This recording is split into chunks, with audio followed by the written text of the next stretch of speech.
All right, you're welcome back. Now, of course, as Ngozi said earlier, we're going to China, where the parliament has scrapped presidential term limits, paving the way for President Xi Jinping, of course, to rule over the world's most populous country for life. Yes, indeed. 1.4 billion people will have their lives in the hands of one man. Now, out of the 2,963 delegates at the annual session of the National People's Congress, 2,958 voted yes to changing the constitution. Now, the move reverses the era of collective leadership and orderly succession that was promoted by late paramount leader Deng Xiaoping to ensure stability. And Xi Jinping, 64 now, would have had to give up the presidency after the end of his second term in 2023, but he can now have a lifetime to push his vision of transforming the nation into an economic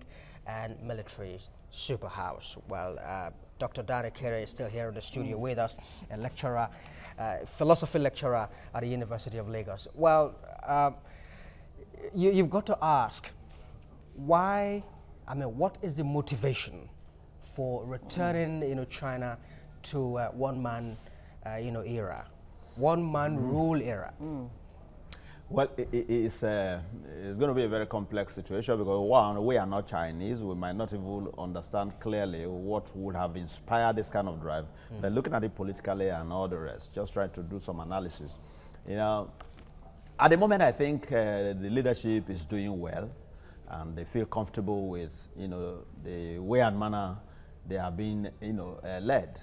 And they just felt that perhaps this should continue, but I think Chinese are equally very intelligent people, very brilliant, very hardworking, people who are, scientific in, decisions and, orientation sometimes too. And at the same time, people who are equally very culturally rooted, So perhaps a lot of things would have come to play on this. But my worry really is that they might not have considered that there could be diminishing returns.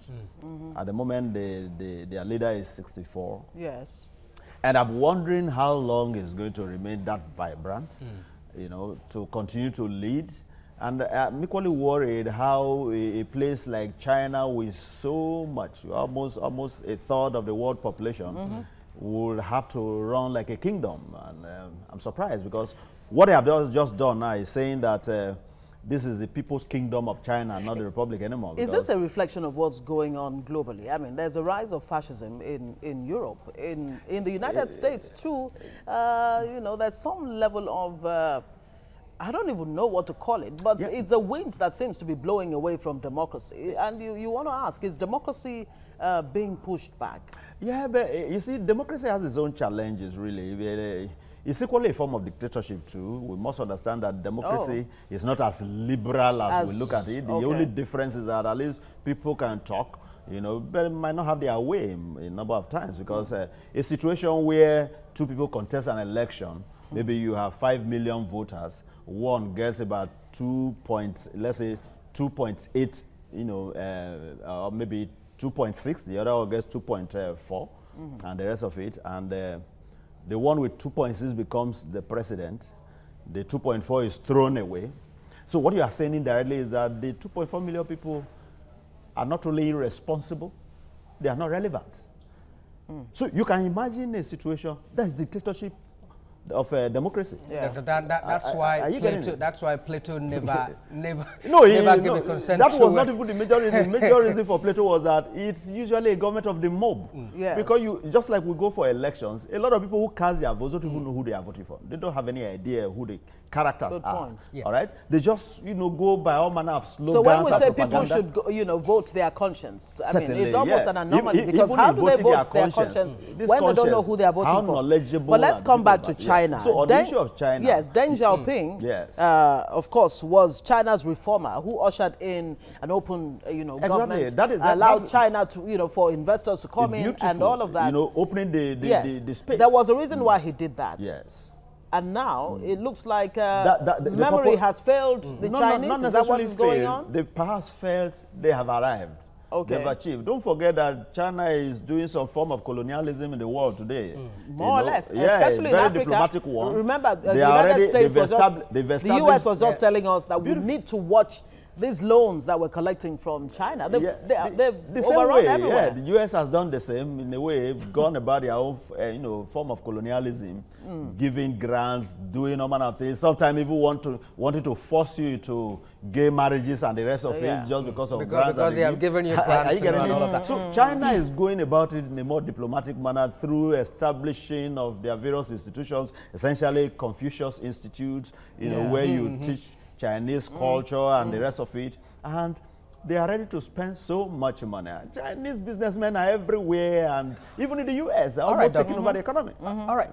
Now, earlier you said, you talked about the leadership style of the Chinese people, that perhaps it could be that they have done well, was the reason that they decided to return the country to one-man rule. Yeah. But do you think that that's enough reason to return a country to, to put the lives of, more than a billion people into the hands of one man? It for me, is really shocking. But what I know is that we cannot be wiser than the Chinese as far as this issue is concerned, because no matter how brilliant you are, you can't be wiser than myself over how I use my things. But what does this portend for the Chinese? Beautiful. I mean, they have made gains, they've gone, technology-wise, they've gone very far, very far. Is this likely to set China back decades from the gains they've achieved since the early 80s? I do not think for now that might be the result. I do not think for now that's likely going to be the result, because they're still riding on